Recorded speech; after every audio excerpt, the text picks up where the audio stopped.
Hey guys, welcome back to my channel Rangrez एज और आप सुन रहे हैं मेरे साथ मेरी चीली स्टोरी जिसका नाम है मिलना था पर ना मिल सके पार्ट 36। तो स्टार्ट करते हैं स्टोरी। लास्ट पार्ट में हमने देखा था कि जो प्रियंका की माँ थी वो गौरी से गिड़गिड़ाते हुए माफी मांग रही थी और प्रियंका के जो पापा थे वो रो रहे थे बहुत ज्यादा। तो यहाँ पर हम देखते हैं कि प्रियंका के पापा को अपनी गलती का ना एहसास हो जाता है, लेकिन बहुत देर से।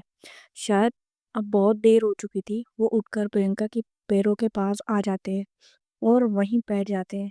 तब तक घर के बाकी लोग हंगामा करने लगते हैं कि ये क्या हुआ, कैसे हुआ और ये गौरी यहाँ कैसे आई, ये पवन को क्यों मार रही थी एंड ऑल सब यही बातें करते। दादी जी को अब तक मौन धारण की हुई थी। वो गौरी के पास जाती और कहती है, मिल गया ना तेरे कलेजे को ठंडक। यही यही चाहती थी ना तू। देख ले अपनी आंखें खोल कर देख, क्या कर दिया है तूने। मेरे घर को सत्यानाश कर दिया और तू जिससे प्यार करती थी उसे भी खा गई। मिल गया सुकून या और कुछ बाकी है। गौरी कुछ नहीं बोलती, चुपचाप किसी मूर्ति की तरफ बैठी हुई होती है। और इधर दादी जी के ताने चालू थे। दादी अपने बड़े बेटे से कहती है, लल्ला जल्दी से फोन लगा पुलिस को। मैंने देखा है सब कुछ, इस लड़की ने पवन की क्या हालत की है। जल्दी से पुलिस को बुला। पवन के पापा गुस्से भरी नजरों से गौरी को देखते हैं और कहते हैं, रहने दो अम्मा, पुलिस को बुलाने की जरूरत नहीं है।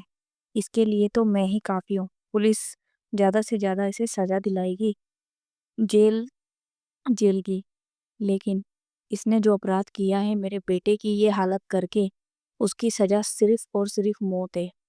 अगर आपके बेटे को मारने की सजा मौत है तो फिर मेरी बेटी को जान से मारने वाले आपके इस हत्यारे बेटे को कौन सी सजा देनी चाहिए भाई साहब। प्रियंका की माँ रूठे हुए स्वर में बोलती। पवन के पापा अपनी पवन के पापा अपनी आईब्रो को रेस करते हुए कहते, तुम्हारा दिमाग तो ठिकाने है। ये क्या बकवास कर रही हो। मेरा बेटा भला अपनी ही बहन को क्यों मारेगा। प्रियंका की मॉम अपनी सास की ओर देखते हुए कहती है, बताइए ना अम्मा जी, आपने तो सब कुछ देखा है ना, फिर बता क्यों नहीं रही है। आपकी कोई अपनी ही बहन क्यों ना जान ले। दादी जी के मुंह से एक शब्द नहीं निकलता, वो चुपचाप खड़ी रहती है। प्रियंका की मॉम इस बार चिल्लाकर कहती है, क्या हुआ, क्यों नहीं बता रही आप। बताइए इन्हें कि कितनी बेदर्दी से इसने मेरी बेटी को मारा है। दादी खींचते हुए कहती है, तो क्या गलत किया था इसने। तुम्हारी खुद की बेटी को देखा था ना, किस तरह से इस लड़की के साथ कुकर्म कर रही थी। कोई भी भाई देखेगा तो उसका खून खोलेगा ही। इसमें सारी गलती इस लड़की की है। अगर ये हमारे घर में दोबारा कदम नहीं रखती तो आज तुम्हारी बेटी जिंदा रहती। प्रियंका की मोम जोर जोर से तालियां बजाने लगती है और कहती है, वाह वाह, बहुत खूब अम्मा जी। क्या सही दाव खेला है आपने। सब कुछ अपने आपने अपनी आंखों के सामने घटता हुआ देखा, फिर भी आप सच में मुंह मोड़ रही है। आप मोड़ सकती है अपना मुंह, लेकिन मैं नहीं मोड़ सकती। मैं इस लड़की को कुछ नहीं होने दूंगी। मेरी बेटी की अमानत है ये। गौरी आंटी की ओर देखती है। मेरी बेटी के जीते जी तो खुशी तो नहीं दे पाई मैं, लेकिन इसे कोई हाथ लगाकर दिखाए, उसके शरीर से उसका हाथ तोड़ के फेंक दूंगी। वहां खड़े सभी लोग एकदम चुप हो जाते। दादी की भी हिम्मत, वो बुढ़िया भी साली चुप हो गई थी, वो कुछ बोलने के लायक ही नहीं थी। गौरी आंटी की ये बातें सुनकर जोर जोर से रोने लग जाती है। प्रियंका की मॉम गौरी को उठाती है और अपने सीने से लगा लेती है और रोते रोते हुए कहती है, मुझे माफ कर देना बेटा। मैं तुम लोगों के प्यार को समझ नहीं पाई और विधि के ये अजीब से खेल देखो। मुझे ये सब बातें तब समझ आई जब मेरी बेटी ही दुनिया को छोड़कर चली गई। वो और जोर जोर से फूट फूट के रोने लगती है। गौरी भी उन्हें हक कर लेती है। आज गौरी को ऐसा लग रहा था जैसे वो अपनी माँ के सीने से लगी हुई। इधर प्रियंका के पापा प्रियंका के पैरों को पकड़ के जोर जोर से रोने लगते हैं और कहते हैं, मुझे माफ कर देना मेरे बच्चे। मैंने तुझे नहीं समझा। अगर वक्त रहते समझ गया होता तो तू आज हम सबके बीच होती। तब होता कुछ यूं है कि प्रियंका उठकर अपने पापा के हाथों को पकड़ लेती है और कहती है, डैड, ये क्या कर रहे हो आप? एक बाप कभी अपने बच्चों के पैर नहीं पकड़ता। वो वो काम बच्चों का होता है डैड। वहां खड़े सब लोगों का मुंह खुला का खुला रह जाता है। प्रियंका के डैड शब्द सुनते एकदम हैरान रह जाते। इधर प्रियंका की मॉम भी जैसे ही प्रियंका की आवाज सुनती है, उनकी आंखें जो अभी बंद थी अचानक से ओपन हो जाती है। वो गोरी को हक किए हुए प्रियंका की ओर देखती है। उन्हें अपनी आंखों पर बिलीव ही नहीं हो रहा था। इधर गोरी के फेस पर भी एक बड़ी सी स्माइल आ जाती है। इधर पवन भाई साहब भी अपनी माँ की गोद से उठकर आराम से खड़े हो जाते हैं। गौरी आंटी से दूर होकर खड़ी हो जाती है। सब लोग आंखें फाड़ फाड़ कर देख रहे थे कि साला भी हुआ क्या था ये। किसी को भी समझ नहीं आ रहा था कि यहाँ चल क्या रहा है। प्रियंका अचानक से उठ गई। ये पवन को भी तो इतनी चोट आई थी। उसका सारा शरीर खून से लहूलुहान हो गया था। फिर से अचानक इतने आराम से उठकर कैसे खड़ा हो गया? पवन प्रियंका के पास आता है और उसे अपना हाथ देते हुए कहता है, चल अब ज्यादा नाटक मत कर, उठ उठ जा। प्रियंका भी हंसने लग जाती है। वो उसका हाथ पकड़कर उठा देती है, उठ जाती है। प्रियंका के पापा भी उठकर खड़े हो जाते हैं और कहते हैं, ये क्या चल रहा है? कोई हमें कुछ बताएगा? प्रियंका कहना स्टार्ट करती है, वो डैड, हम लोगों ने ये सब नाटक किया था। प्रियंका के पापा उसका मुंह देखने लग जाते हैं। प्रियंका की मॉम उसके सामने आ जाती है और उसके दोनों चिक्स को अपने हाथों में लेते हुए कहती है, तू सच कह रही है? तुझे कुछ नहीं हुआ ना? प्रियंका बोलती है, नहीं मॉम, मुझे कुछ नहीं हुआ। ये सब हम लोगों ने प्लान किया था, आप लोगों को ये रियलाइज कराने के लिए कि जिस रिश्तेदारों के लिए ये सब आप लोग कर रहे हो, वो समाज एक छलावा है। वक्त आने पर वो सिर्फ अपने बारे में ही सोचेगा, आपके बारे में नहीं। जैसा कि आपने देख ही लिया होगा। प्रियंका की मॉम को अब भी यकीन नहीं हो रहा था। वो प्रियंका के सर को सहलाते हुए कहती है, लेकिन ये खून? प्रियंका कहती है, ये खून मेरा नहीं है। ये सब हम लोगों लोगों के नाटक का ही एक पार्ट है। प्रियंका की मॉम कहती, लेकिन उतनी सीरियसली मेरी आंखों के सामने जो चीजें हुई थी, उन्हें कैसे झूठ मान सकती हूँ मैं? वो पवन का तुम दोनों को ब्लैकमेल करना, फिर पवन का गुस्से में तुमको मारना, फिर गौरी का पवन को मारना, ये सब चीजें तो नाटक लग ही नहीं रहा था जैसे क्रिएट हुआ था सब कुछ। प्रियंका पवन से कहती है, भाई अब आप ही समझाइए सबको, क्या हुआ, कैसे हुआ? मैं तो थक गई हूँ अपनी सांस रोक रोक के। वो वहीं चेयर पर बैठ जाती है। पवन सबके सामने आ जाता है और कहता है, आप सब आराम से बैठ जाइए, मैं समझाता हूँ क्या हुआ था। सब लोग वहां बैठ जाते हैं। तब तक खुशी भी वहां आ जाती है। वो भी इन लोगों के प्लान में शामिल थी। सब उसे देखकर चौंक जाते हैं क्योंकि वो ऊपर से नीचे आई थी। लेकिन सबके मन में सवाल इतना था कि कोई पूछने पूछना जरूरी भी नहीं समझते। पवन कहना स्टार्ट करता है, जब आप सबने गौरी को उस दिन घर से बाहर निकाल दिया था, तब मैं खुशी और गौरी से मिला। मैंने इनके साथ मिलकर प्लान बनाया गौरी को इस घर के अंदर लाने का, और उसमें हम सफल भी हो गए थे। फिर हमने आगे की प्लानिंग को अंजाम दिया। सब कुछ प्लान किया, लेकिन इसके बारे में प्रियंका को बिल्कुल भी नहीं पता था। उसे तो ये भी नहीं पता था कि गौरी इसी घर में है। हमारे प्लान को सक्सेस करने के लिए प्रियंका का प्लान जानना जरूरी था, लेकिन इसको इतनी पाबंदियों में रखा जा रहा था कि कुछ बताना मुमकिन ही नहीं हो पाया। फिर हम आज फिर हमने आज प्लानिंग की कि किसी भी हाल में प्रियंका को हमारे प्लान में शामिल करना जरूरी है। इसीलिए मैंने आप लोगों के ठंडाई में भांग मिलाने का प्लान बनाया, जिस वजह से आप लोगों का ध्यान कुछ समय के लिए हम लोगों से हट जाए, जिससे हम प्रियंका को अपने प्लान में शामिल कर ले। और फिर आप सबके सामने ही इस काम को अंजाम दे दिया। लेकिन प्रियंका खुद ही गौरी को लेकर यहाँ से चली चली आई। जब मैं आया तब इन लोगों को इतना क्लोज देखकर मेरे दिमाग में एक आइडिया आ गया। मैंने इन लोगों को पर्सनल मोमेंट का वीडियो बना लिया। Sorry Priyanka and Gauri. अपना कान पकड़ के सॉरी मांगता है। प्रियंका ने मुझे उसी टाइम देख लिया। उसे लगा मैं उसके खिलाफ हूँ, इसीलिए वो मुझ पर भड़क गई। मैंने उसके गुस्से को हवा देने के लिए उसके साथ थोड़ा बहस करने करने लग गया। उसी समय मैंने अपने दोस्तों को मैसेज करके अंकल आंटी और दादी को घर भेजने के लिए कहा। उन लोगों ने इन सबको बहाना बनाकर घर भेज दिया। अब इधर प्रियंका मुझे अंदर ले ले आई थी। तब मैंने उसे सब कुछ बता दिया। प्रियंका भी हमारे प्लान में शामिल हो गई। हम मौका ही देख रहे थे। जैसे ही आप लोगों ने डोर नॉक किया, हमने अपना ड्रामा चालू कर दिया और उस विंडो को जानबूझकर खुला छोड़ दिया, जिससे कि आप वो सब कुछ देख सको जो हम दिखाना चाह रहे थे। अब रही बात इस खून की, तो जब मैं प्रियंका का सिर दीवार से बचेड़ रहा था, तब आप लोगों ने देखा होगा मेरे पीछे गौरी मेरा हाथ पकड़ रही थी, जिस कारण प्रियंका आप लोगों को नहीं देख रही थी। उसी टाइम उसने अपने पॉकेट में रखे ब्लड के पाउच को निकालकर अपने सर और दीवार पर गिरा दिया, जिससे चीजें आप सबको रियल लगने लगे। अब जब प्रियंका अब जब गौरी प्रियंका को लेकर बैठी रो रही थी, तब मेरा उसको टीज करना और फिर उसका मेरे मुंह पर थूकना और फिर उसका वो आक्रामक रूप, सब कुछ हमारे प्लान का हिस्सा था।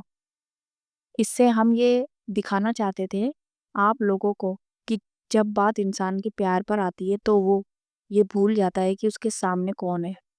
और इससे हम ये समझ सके कि प्यार में हर इंसान हद से गुजर जाता है, फिर वो चाहे लड़की लड़की ही प्यार क्यों ना हो। अब रही बात मेरे शरीर से खून निकलने की, तो मैंने अपने शर्ट के नीचे पाउच लगा रखे थे जो बेल्ट के लगते ही फूट गए, और फिर ये ब्लड का जो सिलसिला था वो चालू हो गया। लेकिन गौरी, एक बात है, चोट चोट मुझे फिर भी लग रही थी। वो जो मेरी चीखें निकल रही थी वो बिल्कुल रियल थी। गौरी अपना मासूम सा फेस बनाकर कहती, आई एम सॉरी भाई। पवन कहता, इट्स ओके। तब तक पवन के पापा उसके सामने खड़े हो जाते और उसको अपनी गुस्से भरी नजरों से देखते हुए घूर के देखते हैं। कहते, तूने इन लड़कियों का साथ दिया इस घिनौने काम के लिए, तू इनका साथ कैसे दे सकता है? तुझे रत्ती भर भी शर्म नहीं आई? मुझे तो बिलीव ही नहीं हो रहा कि तूने इनका साथ दिया। आखिर क्यों? क्या मैं जान सकता हूँ? पवन अपने पापा से बहुत डरता था, लेकिन उसके अंदर आज हिम्मत आ गई थी। वो कहता है, क्योंकि मैं खुद वही हूँ जो ये लोग हैं, और इसीलिए मैं इनकी तकलीफ को समझ सका और इन सब में इनका साथ दिया। पवन के पापा उसका कॉलर पकड़ लेते और उसे झिंझोड़ते हुए कहते हैं, तू भी इनके जैसा है? मतलब तू कहना क्या चाहता है? पवन अपने पापा की आंखों में आंखें डालकर कहता है, पापा मैं भी समलैंगिक हूँ। मुझे लड़कियां नहीं बल्कि लड़के पसंद है। और मैं अभी वो बोल भी नहीं पाया था पूरी तरह से, तब तक उसके पापा खींच कर उसके मुंह पर एक थप्पड़ लगा देते। उसके पापा का हाथ कांप रहा था और गुस्से के मारे उनका मुंह एकदम लाल हो गया था। पवन फिर से वैसे ही उनकी आंखों में आंखें मिलाकर देखने लगता है और कहता है, आपको जितना मारना है मार लीजिए, लेकिन अब मैं नहीं डरने वाला। बहुत मुश्किल से खुद के लिए लड़ने की ताकत आई है मुझ में। और इन सब का श्रेय जाता है गौरी को। जिस तरीके से इसने लोगों से डरे बिना अपने प्यार का इजहार सबके सामने कर दिया, मुझे इससे ताकत मिल गई। तब मैंने डिसाइड कर लिया था कि अब चाहे जो भी हो, मैं अपनी सच्चाई दुनिया से नहीं छुपाऊंगा। आप सबको आज नहीं छुपाऊंगा। सो गाइस, आज की स्टोरी कैसी लग रही है आपको, ये बताओ। अच्छी तो लगी रही होगी ना? अच्छी लग रही है तो बता दो यार, कमेंट भी कर दिया करो। ये बोलना ज़रूरी है मेरा बीच में, नहीं तो मुझे ऐसा लगता है कि आप लोग कहीं भूल ना जाओ। अभी हम यहाँ पे देखते हैं, सारा फैमिली ड्रामा इनका हो गया था। अब यहाँ पे पवन सिर्फ अपने पिताजी से बात करता है। पवन के पापा का तो ऐसा हाल था जैसे अभी काटो ना तो खून ना निकले। तो वो बोलते, तू ये पागलपन मत कर, तेरा इलाज हम अच्छे से डॉक्टर के पास कराएंगे। मुझे पता तू मर्द है, मेरा बेटा एक नामर्द नहीं हो सकता। पवन अपने पापा की ये बात सुनकर हंसने लग जाता है, जो हंसी साफ बनावटी दिखाई पड़ रही थी। वो कहता है, क्या कहा आपने? मैं नामर्द हूँ? क्या सिर्फ़ इसीलिए कि मैं किसी लड़की के साथ अपनी लाइफ़ नहीं बिता सकता? पवन के पापा चिल्लाते हुए कहते हैं, हाँ, इसीलिए ही। मुझे पता भी है तुझे पता भी है तुझ जैसे लोगों को ये समाज क्या बुलाता है? लोग लोग ऐसे लोगों को मीठा बुलाते हैं, ऐसे लोगों को। जब मैं बाहर जाऊँगा तो लोग पता है मुझे क्या कहेंगे? वो कहेंगे कि मैं एक मीठे का बाप हूँ। मेर मेरे में ही कुछ कमी रह गई होगी जो इसके जैसे बेटे को जन्म दिया। पवन अपने पापा की इन बातों से एकदम टूट जाता है। उसकी आँखों से आँसू निकलने लगते ही कहता है, ओह! तो आपको मेरी नहीं पड़ी, उन लोगों की पड़ी है जो मेरे बारे में कुछ ना कुछ बोलेंगे। पवन के पापा कहते हैं, हाँ, पड़ी है मुझे उनकी, क्योंकि हम उनके साथ ही रहते हैं। वो जो वो जो ताने कसेंगे, उसे मैं सहन नहीं कर पाऊँगा। इसीलिए अब मैंने सोच लिया तुम या तो अपना इलाज करवाओगे या फिर इस घर से हमेशा-हमेशा के लिए चले जाओगे। पवन को अपने पापा से ऐसी उम्मीद तो बिल्कुल भी नहीं थी। वो सोचता था कि शायद बाद में वो मान जाएँगे, लेकिन अब जब उसके पापा इस तरीके से बातें बोलते हैं, वो बिल्कुल टूट जाता है और अपनी माँ की ओर एक उम्मीद भरी नज़रों से देखता है, लेकिन उसकी माँ भी अपनी निगाहें फेर लेती है। इधर प्रियंका के मम्मी-पापा भी ये सब देख रहे थे। प्रियंका के पापा सामने आते हैं और कहते हैं, भैया, ये क्या कर रहे हैं आप? जवान लड़का है, इस तरह घर से बेदखल करना कहाँ तक सही है, ये बताइए? पवन के पापा तो पहले से ही चिढ़े बैठे थे। वो तुरंत अंकल का कॉलर पकड़ लेते और उसे झिंझोड़ते हुए कहते हैं, तू तो चुप रह एकदम। ये सब तेरी ही परवरिश का नतीजा है। ना तू ऐसे संस्कार देता अपनी बेटी को, ना आज उसके प्रभाव से मेरा बेटा बिगड़ता। पवन तुरंत अपने पापा का हाथ पकड़ लेता है और उनसे अंकल का कॉलर को छुड़वाता है। पापा प्लीज़, मेरी वजह से आप चाचा जी को कुछ मत बोलो। आप चाहते हैं ना मैं यहाँ से चला जाऊँ? ठीक है, मैं जा रहा हूँ। पवन के पापा हैरानी हैरानी से पवन को देखते हैं। पवन वहाँ से जाने लगता है, तब तक प्रियंका जाकर उसका हाथ पकड़ लेती है और कहती है, भाई आप ऐसे कैसे जा सकते हो? आपने हमें लड़ाने के लिए इतना सपोर्ट किया, अब आप ही हार मानकर जा रही हो। पवन कहता, हार कहाँ मान रहा हूँ पगली, मैं बस एक आदर्श बेटे का कर्तव्य निभा रहा हूँ। मैं इन्हें वो तो नहीं दे सकता जो ये चाहते, लेकिन जो मेरे बस में है वो तो कर सकता हूँ ना। प्रियंका उसे धीरे से कहती है, कहाँ जाओगे आप? पवन भी धीरे से ही जवाब देता है, तुम्हारा प्यार तो तुमको मिल गया, अब मुझे भी तो हक है ना अपने प्यार के साथ रहने का। प्रियंका शॉक होकर पवन को देखती है। उसकी आंखों में एक चमक चमक भी थी, मतलब कोई है। पवन एकदम शर्मा जाता है अब और अपनी निगाहें नीचे करने लगता है और कहता है, हाँ। प्रियंका जोर से पवन को हक कर लेती है और उतने ही धीरे से कहती है, आपने मेरे प्यार को एक मंजिल दी है। आपको जब भी मेरी ज़रूरत हो, एक बार बस मुझसे कहना, मैं हमेशा हर सिचुएशन में आकर साथ दूँगी। पवन प्रियंका के सर पर अपना हाथ फेरते हुए कहता है, आई नो, अपना ख़्याल रखना और मेरी भाभी का भी। प्रियंका एकदम से शॉक हो जाती है और उसके कंधे पे अपना सर छुपा लेती है। पवन कहता है, अब ज़्यादा शर्मा मत। प्रियंका उससे दूर होती है और कहती है, आप भी ध्यान रखना मेरी भाभी का। पवन भी एकदम शर्मा जाता है और कहता है, मैं तुझसे बड़ा हूँ, थोड़ा तो शर्म कर ले। प्रियंका कहती है, आप भी तो मेरी टांग खींच रहे हो ना। पवन कहता है, अच्छा ठीक है, अब मैं चलता हूँ। ये बोलकर वो वहां से चला जाता है। उसके पापा भी गुस्से में अपने रूम में चले जाते हैं। उनके पीछे उसकी माँ भी चली जाती है। अब दादी जी नाम का जो परमाणु बम फटना शुरू होता है, वो बहुत बोलती है गौरी को, खरी खोटी सुनाती है, प्रियंका को भी खरी खोटी सुनाती है। यहाँ तक बोल देती है कि सबके सब उनके घर से चले जाओ। प्रियंका के पापा को ये बात बुरी लग जाती है, उनकी कहाँ सुनी भी हो जाती है अपने अपनी माताश्री से। लास्ट में प्रियंका के पापा डिसाइड करते हैं कि वो अभी इसी वक्त अपने परिवार को लेकर वहाँ से चले जाएंगे।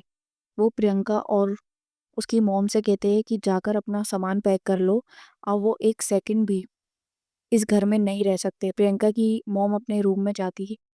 गौरी प्रियंका और खुशी को लेकर अपने रूम में चली जाती है। इधर प्रियंका की बुआ आंटी को समझाने जाती है कि भाभी आप तो समझदार हो, समझाओ बच्चों को, बच्चे बहुत गलत कर रहे हैं। हम किसी अच्छे फिजिशियन के पास जाके इनका इलाज करवाएंगे। प्रियंका की मोम भड़क जाती है, कहती है मुझे अपनी बेटी का इलाज नहीं करवाना, वो बीमार नहीं है। प्लीज़ अब आप हमारी ज़िंदगी में जहर ना घोले, बहुत मुश्किल से मैंने अपनी बच्ची को पाया है, अब और मैं उसकी ज़िंदगी जहन्नुम नहीं बना सकती।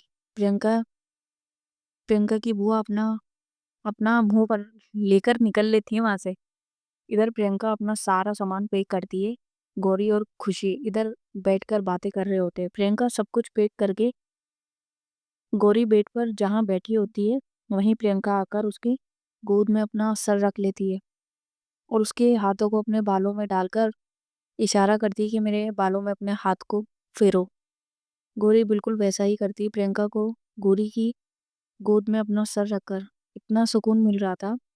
खुशी इन्हें इस तरह देखकर खांसने लगती है और कहती है, प्रियंका कहती है यहाँ मैं भी हूँ भाई, एक तो हम इतने दिनों बाद मिले, ऊपर से तुमने मुझसे एक बार भी मेरा हाल चाल नहीं पूछा। प्रियंका गौरी के गोद से उठकर खुशी के गोद में अपना सर रख लेती है और कहती है तू मेरी जान है, समझी, मुझसे पूछने की जरूरत क्या है, तेरे दिल ने मुझसे पहले ही बता दिया कि तू ठीक है। खुशी इतनी लंबी लंबी फेंकना ना कोई तुझसे सीखे। प्रियंका कहती हाँ तो सीख लेना। तब तक नीचे से प्रियंका के पापा आवाज लगाते हैं। ये तीनों नीचे जाते हैं। जाने की सारी तैयारियां हो गई थी। प्रियंका के पापा अपने अम्मा का पैर छूते हैं, लेकिन वो कुछ नहीं कहती बल्कि अपना मुंह फेर लेती है। सब लोग वहां से चले जाते हैं। प्रियंका के पापा ने फ्लाइट का टिकट जो था बुक करा लिया था, इसीलिए इनको उतनी प्रॉब्लम नहीं होती। ये कुछ ही घंटों में मुंबई आ जाते हैं। घर पहुंचने के बाद प्रियंका और गौरी को एक अलग ही सुकून का एहसास होता है। ऐसा लगता है जैसे कितने बड़े दलदल से निकलकर बाहर आए हैं ये दोनों। आज इतनी थकान होने के बावजूद भी इनके चेहरे पर एक सुकून का सुकून था। ये सब इतने थके हुए थे कि किसी को कुछ कहने का टाइम ही नहीं मिलता। गौरी और प्रियंका जाकर बेड पर लेटते हैं। जैसे ही बेड पर लेटते हैं नींद इन्हें अपने आगोश में ले लेती है। उधर प्रियंका के मम्मी पापा भी सो जाते। खुशी भी उधर से ही अपनी घर चली गई थी। वो दिन पूरी तरीके से बीत जाता है। सुबह हो जाती है। आज की सुबह एक नया उमंग, एक नया दिन, एक नया सवेरा था। एक नए मोड़ को लेकर आई थी इनकी लाइफ में। गौरी सुबह सुबह ही जल्दी उठ जाती है। वो प्रियंका की ओर देखती है। प्रियंका किसी छोटे से मासूम बच्चे की तरह हाथ पैर फैलाकर आराम से सो रही थी। गौरी उसका फेस अपनी साइड करती है और एक प्यारी सी किस छोटी सी, बिल्कुल छोटी सी सॉफ्टली किस उसकी नोज पे करती है और कहती है आई लव यू। ऐसा लगता है जैसे जैसे जैसे समय बीत रहा है उसके साथ मेरा प्यार आपके लिए और भी बढ़ता जा रहा है। लाइफ में सब कुछ देख लिया है, अब बस एक ही चीज देखना बाकी रह गया है। प्रियंका उसकी सारी बातें सुन रही थी। वो उसे पूरी तरीके से अपने ऊपर ले लेती है और कहती है क्या बाकी है अब। गौरी शर्माते हुए कहती है आपके नाम का सिंदूर अपनी मांग में भरना है, और आपके नाम का सिंदूर, और यही बस एक काम है, और आपके नाम का सिंदूर ही मुझे भरना है बस, और यही मेरी पहचान है। प्रियंका कहती है ओह, मेरी जान ने इतना सब कुछ सोच रखा है, मैंने तो ये सब सोचा ही नहीं कभी। गौरी प्रियंका को घूर कर देखती है और कहती है एक सेकंड, आपने शादी के बारे में नहीं सोचा? क्या मतलब है आपका? आपने मेरे साथ सब कुछ कर लिया है तो शादी से पीछे नहीं हट सकते, समझे? मैं मुंह मुंह तोड़ दूंगी आपका। प्रियंका बेफिक्री से कहती है यार शादी करके क्या ही मिल जाएगा, हम वो सब चीजें कर तो रहे हैं जो शादी के बाद किया जाता है। गौरी का पारा अब हाई हो जाता है। वो प्रियंका का गला पकड़ लेती है और गुस्से में कहती है, अगर मुझसे शादी नहीं की ना तो कसम से जान से मार दूंगी मैं आपको। मेरा फायदा उठाकर अब शादी से पीछे नहीं हट सकते आप। प्रियंका गौरी के हाथों की पकड़ को अपने हाथों से दबाकर और टाइट कर लेती है और कहती है, अब ये जान तुम्हारी है। इसके साथ क्या करना है क्या नहीं वो तुम्हारा फैसला होगा। और रही बात शादी की तो मैं रेडी हूँ, बोलो कब करनी है। गौरी की आंखों में एक ब्राइटनेस आ जाती है। प्रियंका की इन बातों को सुनकर कहती है, क्या सच में हम शादी कर सकते हैं? प्रियंका कहती है, ऑफ कोर्स यार, क्यों नहीं। गौरी अपना हाथ उसके गले से हटा लेती है और प्रियंका के होठों पर एक छोटी सी किस करती है और कहती है, तो आज ही अपना बना लो मुझे। प्रियंका कहती है, ठीक है मैं मॉम से बात करती हूँ। गौरी के तो खुशी का भाई कोई ठिकाना ही नहीं रहता, वो बहुत खुश हो जाती है और अपने सपनों की दुनिया में खो जाती है। अब जब लास्ट ट्रैक पर पहुंच अब हम लास्ट इस ट्रैक पर पहुंच गए स्टोरी के। तो इनकी लाइफ के सबसे बड़े विलेन मिस्टर अभिषेक गुप्ता को कैसे भूला जा सकता है। तो कहानी कुछ यूं मोड़ लेती है कि अभिषेक प्रियंका और गौरी से बदला लेने के लिए अपनी नौकरी से इस्तीफा दे देता है। उसके अंदर बस यही चीज चल रही होती है कि कैसे भी करके उन दोनों से बदला लेना है, जिस तरह दोनों ने उसकी इज्जत को बर्बाद कर दिया था। वहां दिल्ली में आए दिन कोई भी राह चलता इंसान अभिषेक से पूछ लेता है कि तुम्हारी वो बहन कहाँ है जी, शादी के दिन ये किसी के साथ भाग गई थी क्या। अभिषेक खून का घूंट पीकर रह जाता है। उसके इसी अपमान के घूंट ने उसके अंदर एक जहर का काम किया था। उस जहर ने अभिषेक के अंदर की सकारात्मक सोच का पूरी तरीके से पतन कर दिया था। और वो सब कुछ छोड़कर बस बदला लेने को सोच रहा था। उसके अंदर एक ज्वालामुखी तैयार हो जाता है जो टाइम आने पर ऐसा फटने वाला था जिससे शायद सब कुछ खत्म हो जाए। अभिषेक ने अपनी फैमिली से बहुत दूरी बना ली थी। अपनी नौकरी छोड़कर दिन भर एक बंद कमरे में बैठा रहता था। उसने अपने रूम में एक बोर्ड बना रखा था जिसमें प्रियंका और गौरी की सारी इंफॉर्मेशन लगी हुई थी। और सबसे शॉकिंग तो ये था कि उन सब इंफॉर्मेशन में प्रियंका और गौरी के वो सारे फोटोज थे जो दिल्ली से जाने के बाद तक उनकी जिंदगी में घटा था अभी तक। मतलब ये कि अभिषेक के पास इन दोनों के हर पल का अपडेट था। बस वो इंतजार कर रहा था तो एक सही मौके का, जब वो इनकी जिंदगी को नर्क बना सके। तो देखते ही ये अभिषेक नाम का तूफान इनकी जिंदगी कैसे तबाह करता है या बदला लेने की आग में खुद ही जल जाता है। सो गाइस, आज की स्टोरी मैं यहीं पर वाइंड अप करती हूँ। आई होप कि आपको स्टोरी अच्छी लग रही होगी। तो आप कमेंट करना और लाइक भी कर दो, सब्सक्राइब भी कर देना। मिलते हैं नेक्स्ट पार्ट में। Tata bye bye, take care.